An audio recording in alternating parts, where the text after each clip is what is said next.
Good morning. Happy Wednesday, and welcome back to Coffee and Colorful Conversation. Not to rub it in, I know it's warm in a lot of parts of the country now that it's April, but it is an absolutely spectacular day here in sunny St. Pete Beach, Florida.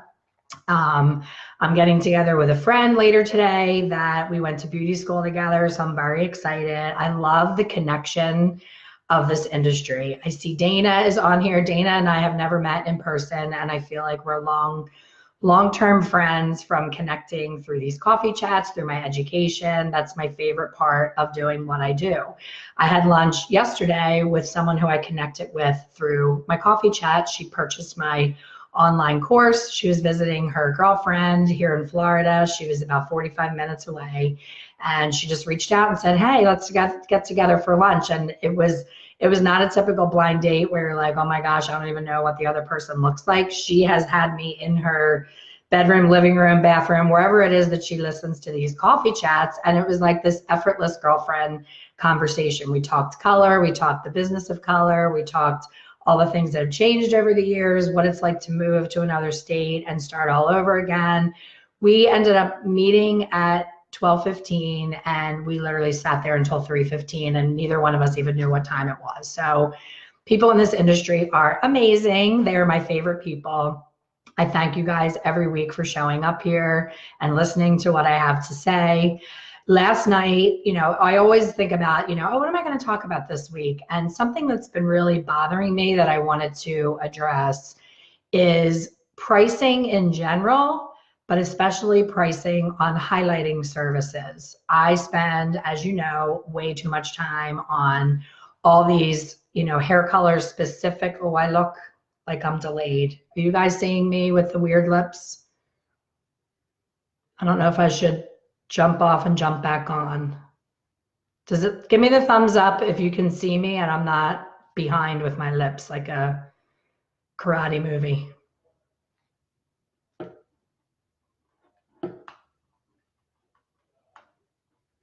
I think I must be frozen to you. I'm going to jump off and jump back on.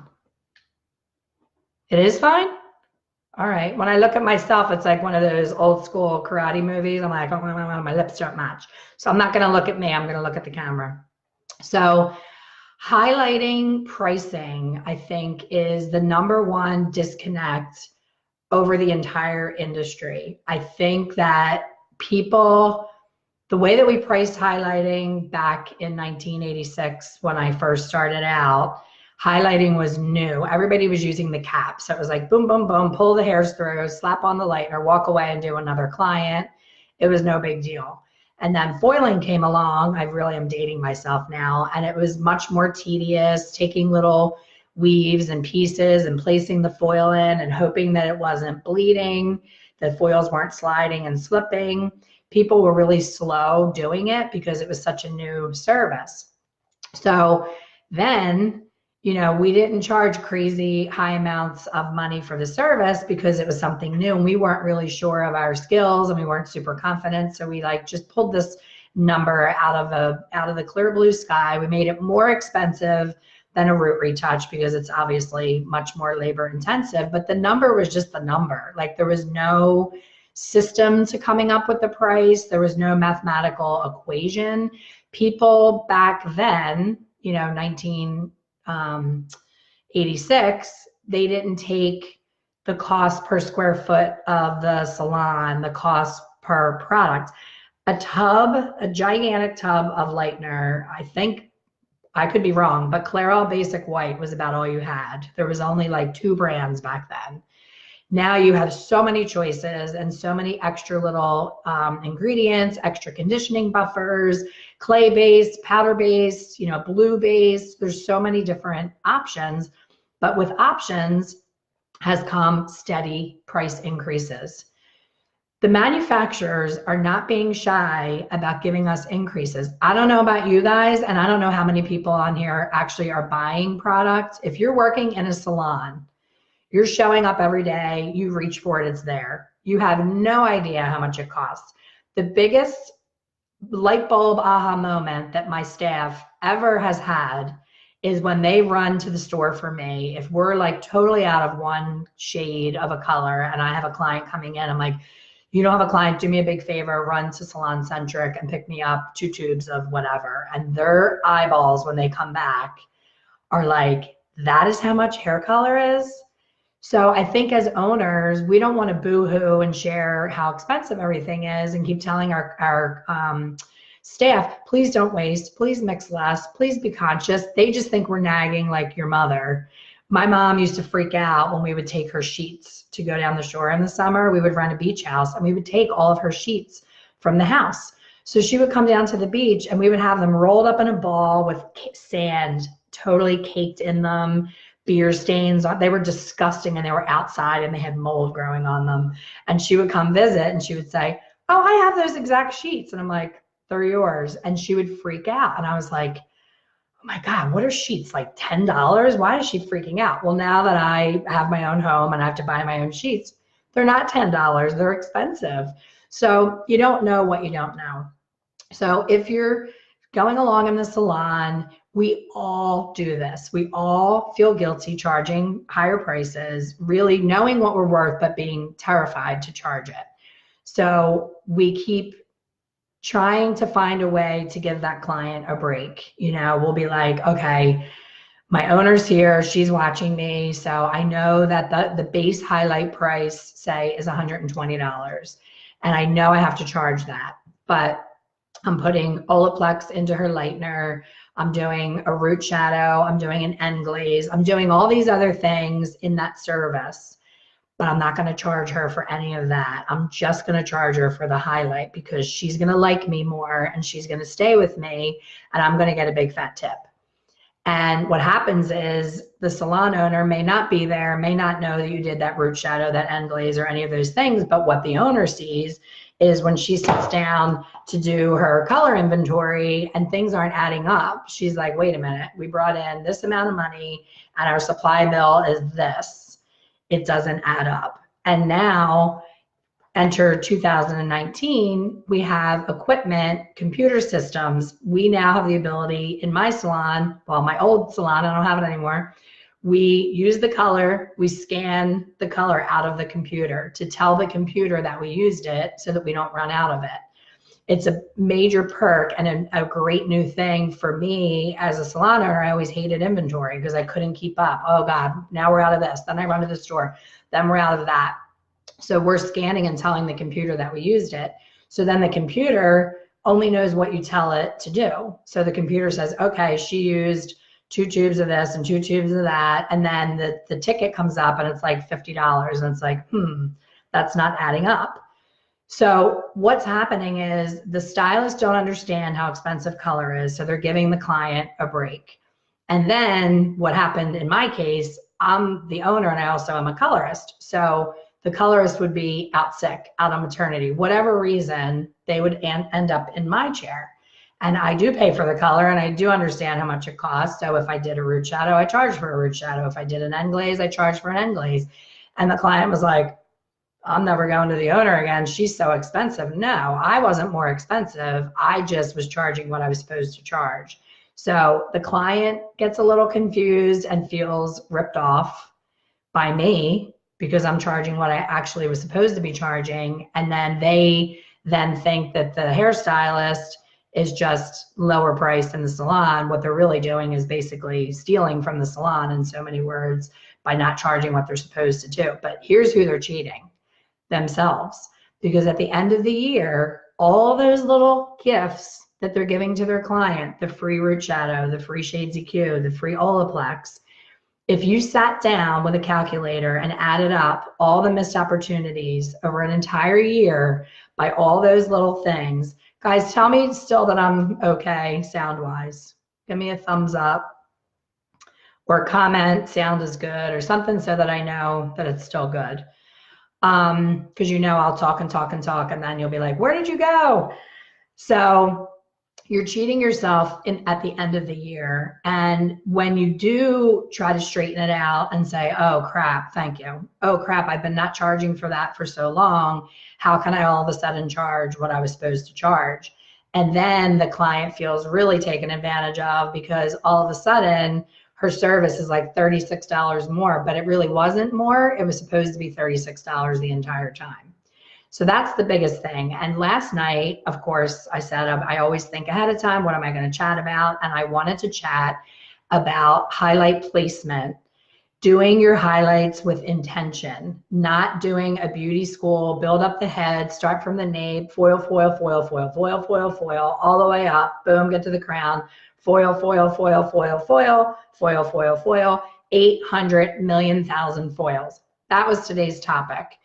So, and I still want to talk about that, but last night I'm on one of many forums and the conversation starts.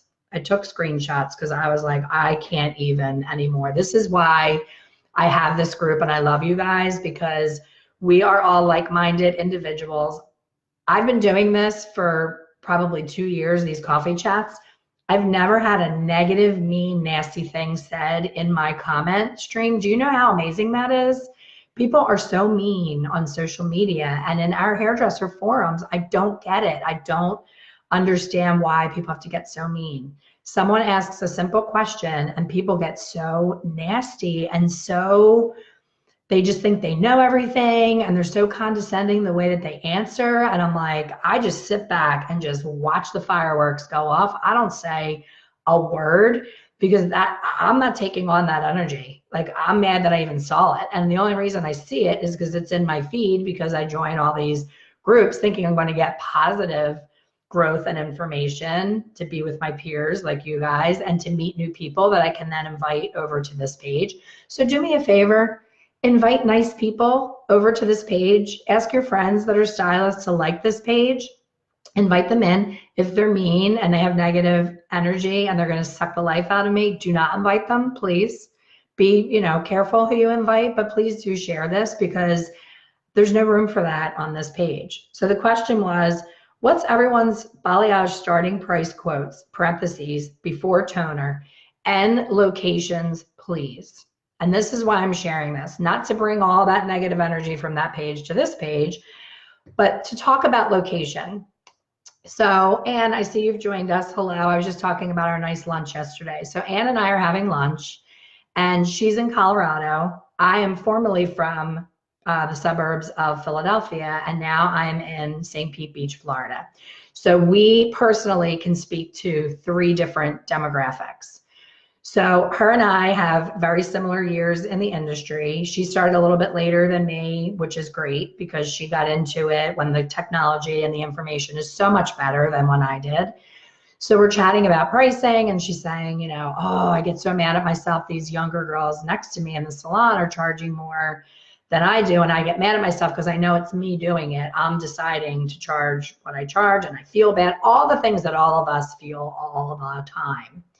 And we started talking about when you group services together, if you say, oh, she got a touch up, a highlight, and a cut, so I'm going to take $30 off the bill. And we're sitting at lunch and I said, this French bakery that we're eating at, they didn't give us our coffee cheaper than our meal because we got a meal. They charged us for the coffee and the meal and the tip. And like no other industry, if you go to a doctor and you get a checkup, a urine test, a B12 shot, and they take your blood for an annual whatever. They don't say, oh, she was great. She got the piss test and the needle test, and she got weighed, and she got her blood pressure taken. I'm taking $40 off her copay because that was a group visit. No, restaurants don't do it. Doctors don't do it. Gas stations don't do it. Nobody does it but us.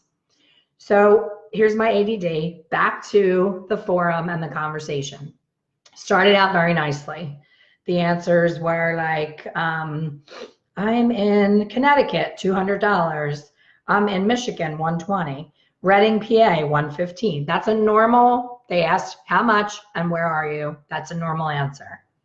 They were big, broad differences, which is why I'm going on this rant, because all of us throughout the entire country need to come together and get closer to each other in pricing. Demographic should not matter. If you buy a cashmere sweater at Bloomingdale's online, You go into your cart and you pick out a cashmere sweater. It's $250. Do you want pink, blue, black, or gray? They're your choices, but it's $250. If you're in New York City, it's even more because they charge sales tax on clothing there. If you're in Delaware, it might be a little bit less because they don't charge tax and they may not charge for shipping, whatever. Demographically, it's a tiny little bit of a difference just with shipping costs. But the sweater is the sweater. The person who made that sweater, who's selling that sweater, is getting the same exact amount for it no matter where it is shipped in the world. It's the same damn price.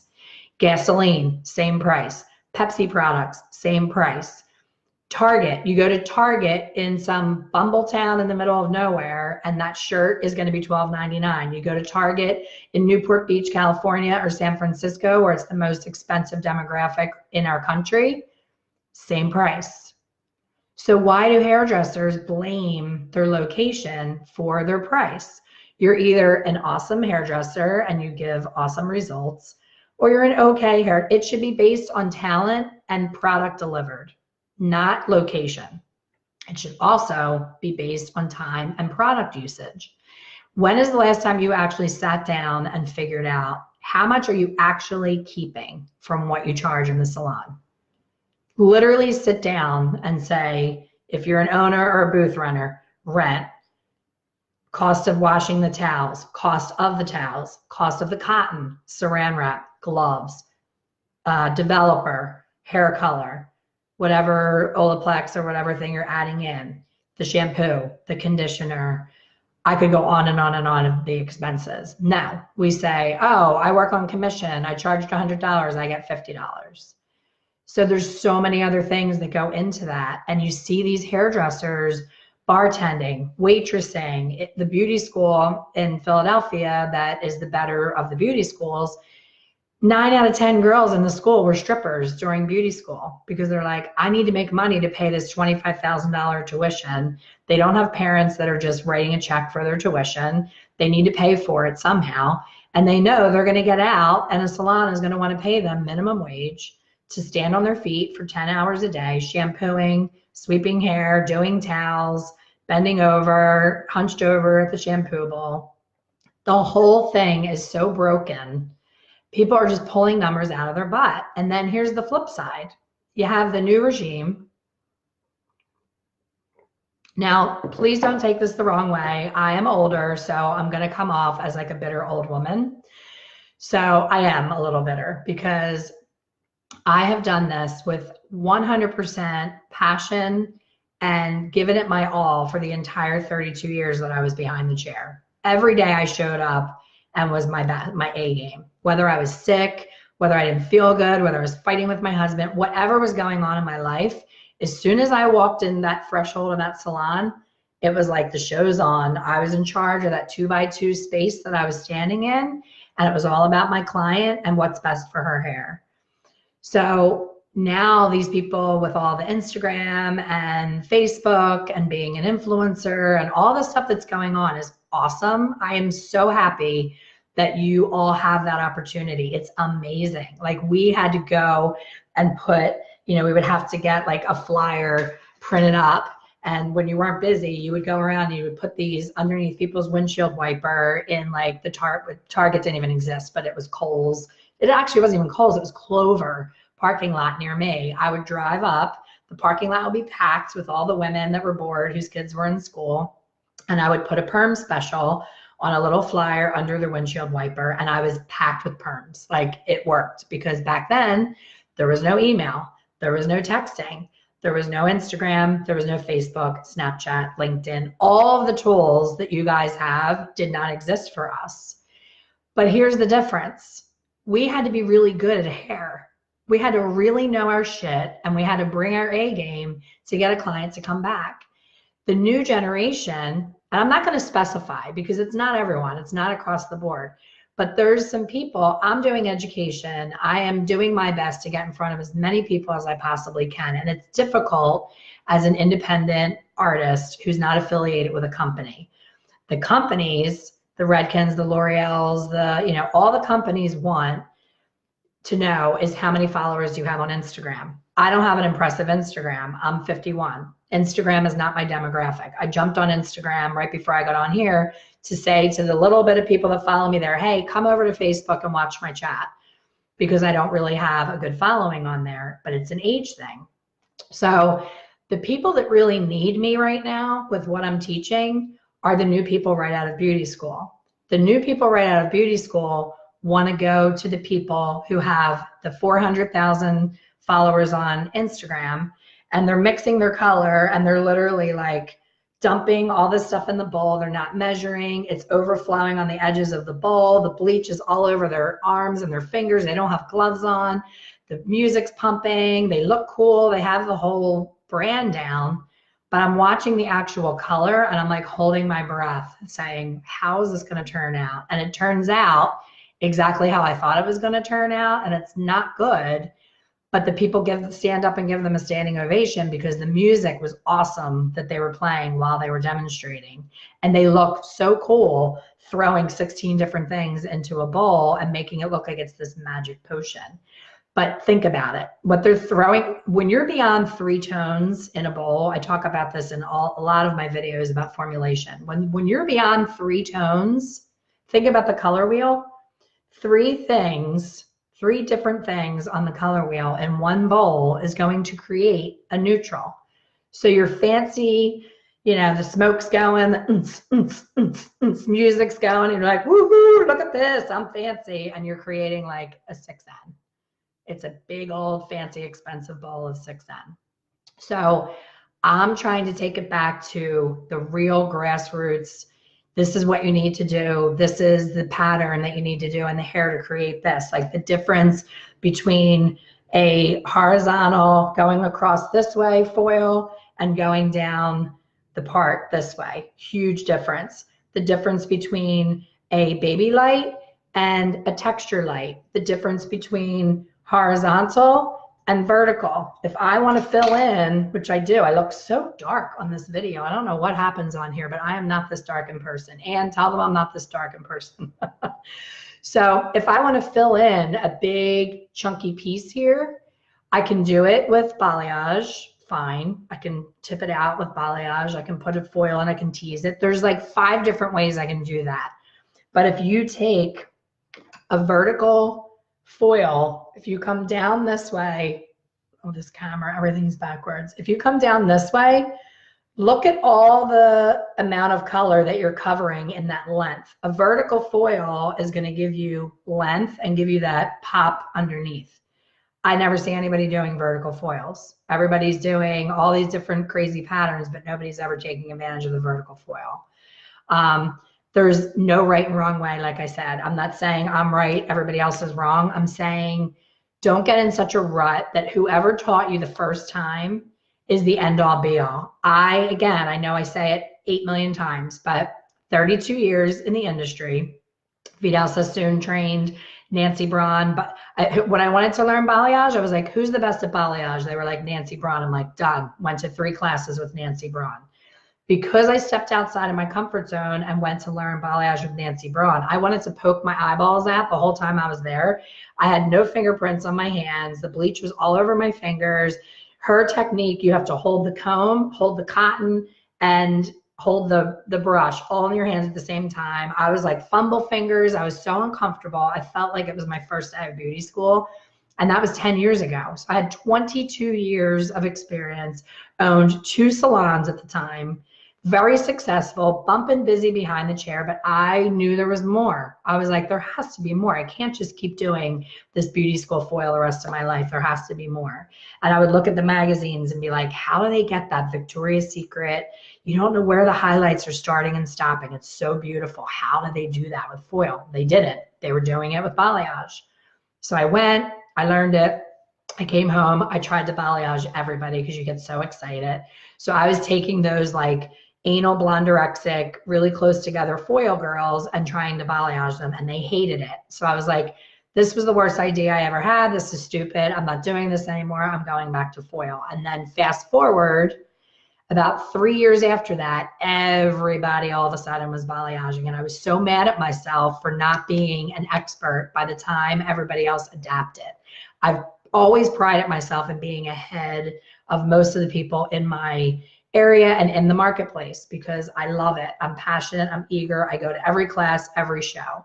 And I always say when I'm doing more private classes, I'm like, I've gone to everything. I've reached for the best in the business. I've gone to study with Johnny Ramirez and Nancy Braun and Beth Minardi and Tracy Cunningham.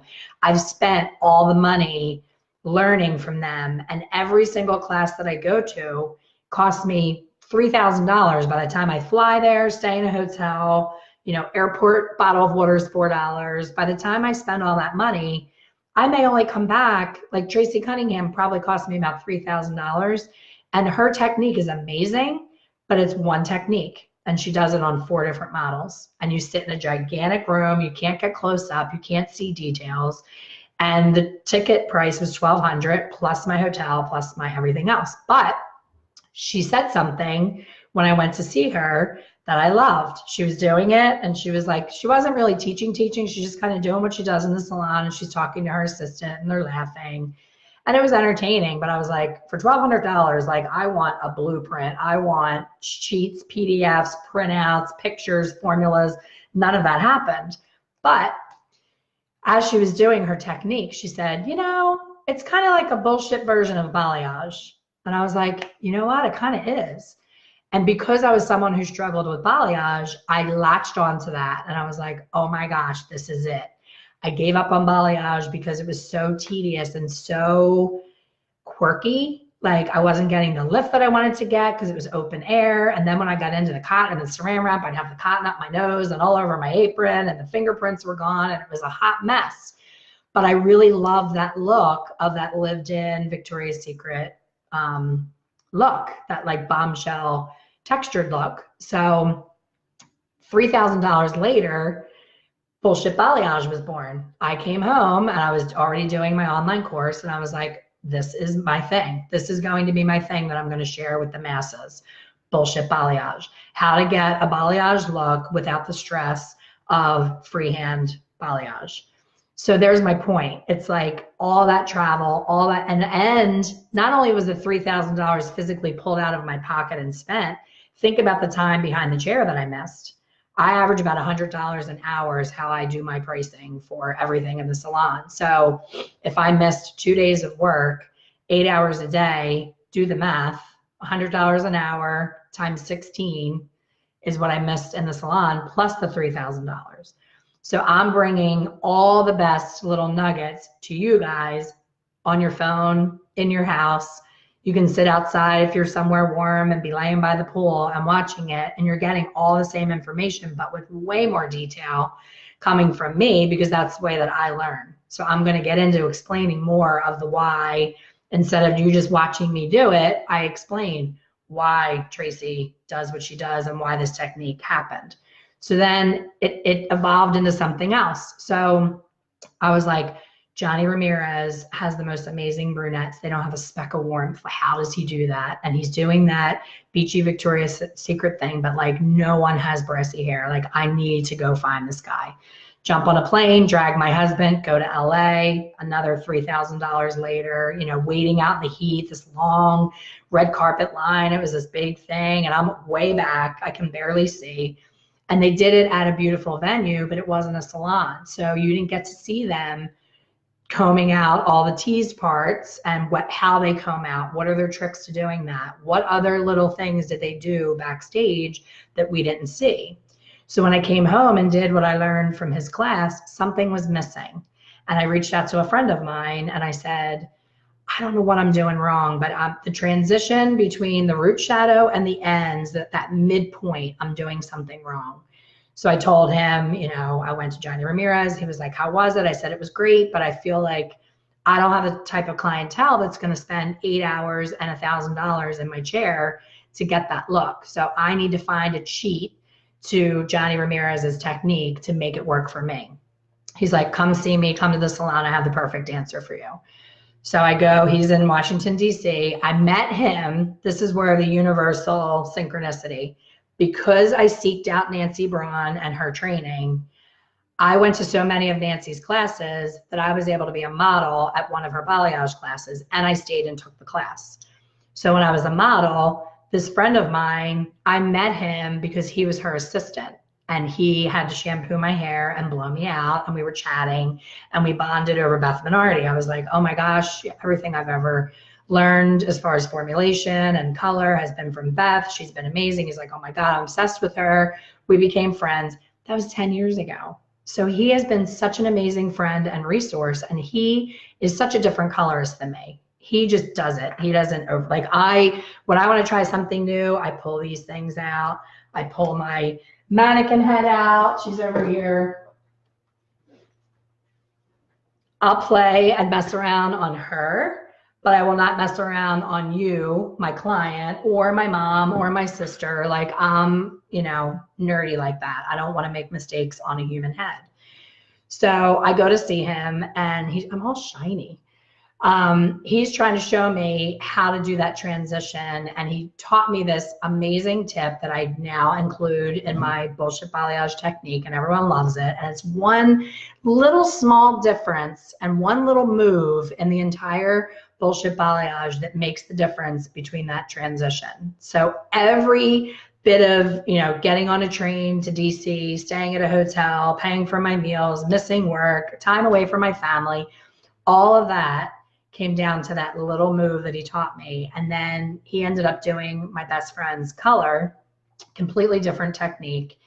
And he's taking these really chunky pieces. And I'm like, oh my God, she is going to look like Kelly Clarkson circa American Idol. She's going to have these stripes in her head, and she's going to kill me for bringing her and having her be the model. But she has pounds and pounds of hair. So he explained to me the reason I'm going so chunky is because these little baby lights that are so trendy right now are getting lost in hair like this, that's that heavy. He's like, it's fine for fine hair people. So are you doing that? Are you saying, oh, wow, her hair is really thick, I better do this? Or her hair is really thin, I better back off and not be so heavy? Chances are you're in the pick up a piece, foil, pick up a piece, foil. You're not highlighting with intention. So then his foil pattern was completely different than mine. Now I could have been, I'm an educator, I've been doing this for 32 years, I'm going to stick with my way. No, he had me do a model next to him while he was doing my girlfriend. She had fine hair. I was so uncomfortable doing his technique. So uncomfortable. I felt like how I'm sure my students, when they're brand new and come to me to be trained, feel. You feel like you're butterfingers. You feel like you don't know what you're doing. It was so uncomfortable. Since I left his salon that day, I have never gone back to foiling the way that I foiled when I walked in that door. And that was 32 years into my career. So always be open to new ways. It's not better or worse. It's newer. It's new. The way that he does it, I need probably 35 to 40% less amount of foil in the hair to get a better result. I see these people doing these back to back. I know the platinum card is meant to be like a double process, but a lot of people, every one of their foils looks like a platinum card. They pride themselves on these neat little packets, and it's like Instagram porn. People are like, oh my God, that placement, those foils are beautiful. Who cares? I don't give a shit what the foil looks like on the head. You just spent 2.5 hours doing these micro tiny little baby things, and then you're doing all this toning in areas to get rid of all the lines that you just put in because you over highlighted the hell out of it.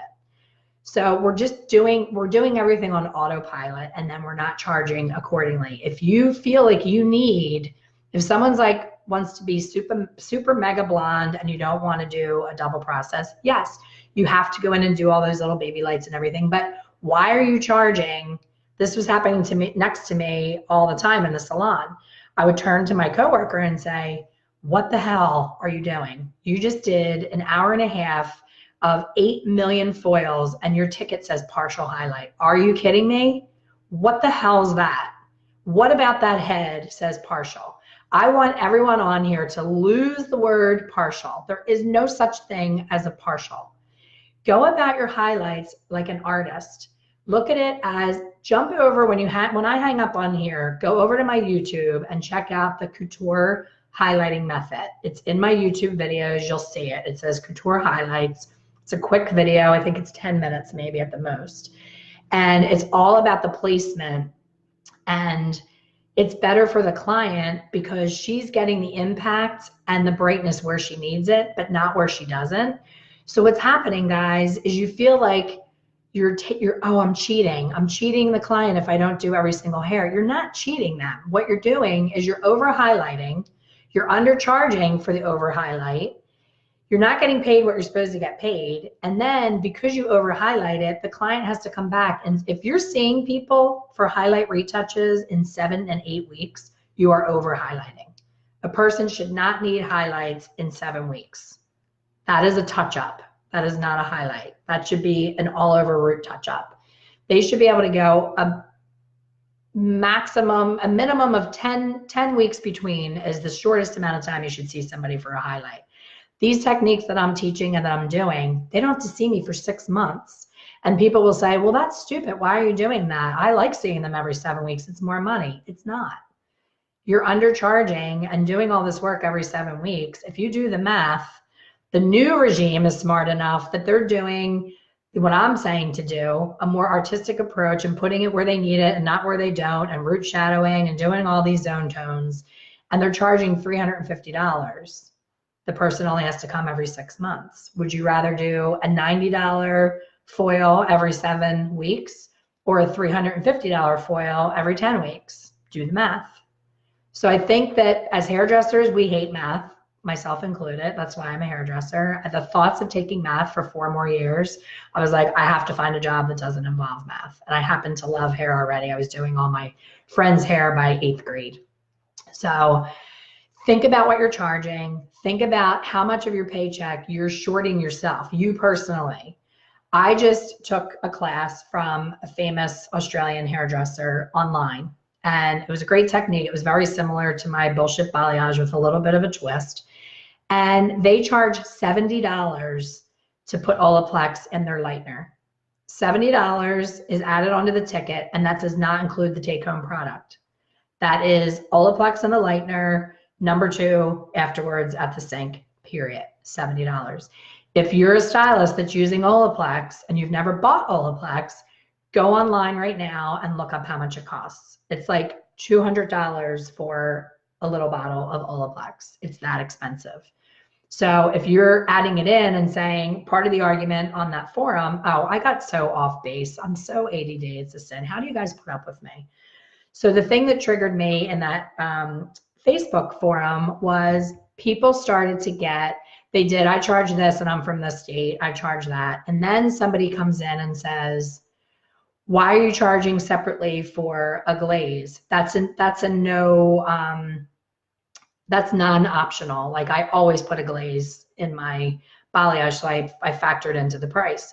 Well, not everybody is. And the price of the glaze, the actual product, is going up and up and up. It's like $7, $8 for a little bottle. So if you're doing zone tones where you're doing like one color here, one color here, and one color here, you have to factor in the cost of that product and your time and your expertise. So then it became this really awful argument about what kind of hairdresser are you that you don't glaze your highlights? That's not professional. What, did you go to beauty school in 1950? And then it started to get really nasty and mean. And I'm like, you don't have to glaze a balayage. I've seen many balayages that are gorgeous without a glaze, but I didn't dare jump in that double Dutch scene. I wasn't going to put my hand in the ring and say, by the way, that's not true. I was like, I am not getting in this cat fight. I'm just going to keep doing what I'm doing and doing me. But I don't believe in bundling services. And that's where I was going with that they've started fighting over, well, why wouldn't you include a glaze? You're blowing the hair out with lightener and you're blowing out the cuticle and then you're not sealing it afterwards. Well, how does she know what you're doing? You could be using an after color post treatment. Like I use the Wella Service after every one of my colors. That's bringing down the pH in the hair, closing down the cuticle. I don't use Olaplex. A lot of people won't do any color service without it. I personally don't use it. Am I right and they're wrong? No, everybody's different. And that's what makes, vanilla and chocolate ice cream. And that's why clothing comes in different colors. Everybody has a personal preference. But my point to this whole entire rant is don't stop learning, try different techniques. I definitely am going to be putting together a foiling demonstration to talk about everything we just talked about right now.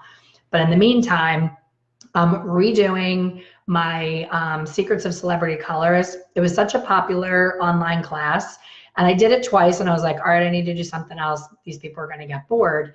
But what I didn't realize is it really was a popular thing, and a lot of people are just finding me now, and they don't even know that that class existed. So Secrets of Celebrity Colorist, the link is in the title to this coffee chat.